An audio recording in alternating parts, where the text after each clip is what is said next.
This year, Grenada has experienced a series of devastating climate events. From January to May, the country faced a severe drought that significantly impacted food production. Then in July, a Category 4 hurricane struck, causing widespread damage in the northern part of the mainland and on the sister islands. The hurricane destroyed homes, public infrastructure, and agricultural crops, including tree crops, and also caused severe destruction to forests and mangroves. In November, the country was further affected by 4 torrential rainfall events that resulted in flash floods, landslides, and soil erosion, causing extensive damage to homes, vehicles, and public infrastructure.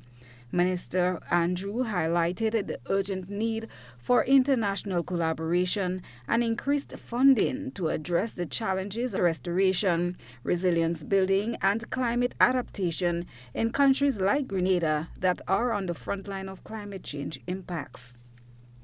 So, in the meetings we had, of course, we met, for example, with FAO, the Food and Agricultural Organization this morning, and ministers were able to express to them the situation in their countries, in their respective countries, relative to the damage that they have been experiencing, in particular this year, and of the need for joint effort, joint concerted conscious effort to help us mitigate and to help us to adapt to these impacts of the changing weather patterns that we have been experiencing.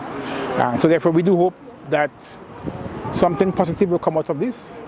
We are expecting to receive a grant of around $80 million, which can be shared among us. And that money will be used towards helping us in the area of adaptation and mitigation towards climate change and sea level rise. Mr. Andrews heads a delegation of 6, which includes young people, among them school teachers.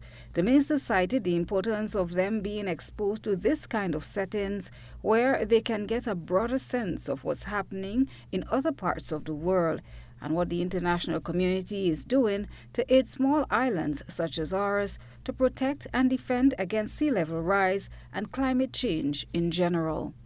It's a very educational trip. Apart from the fact that there's a likelihood that we can get some money out of it, it's a trip that gives great exposure to our young people and building them that consciousness of being aware of the impact of climate change in our countries and in their lives. It's obvious to us that climate change is real.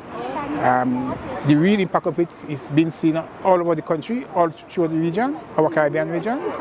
And that awareness must be felt and seen and recognized by all of our young people at an early age so that they can start to prepare themselves to mitigate and to adapt to these changing climatic conditions.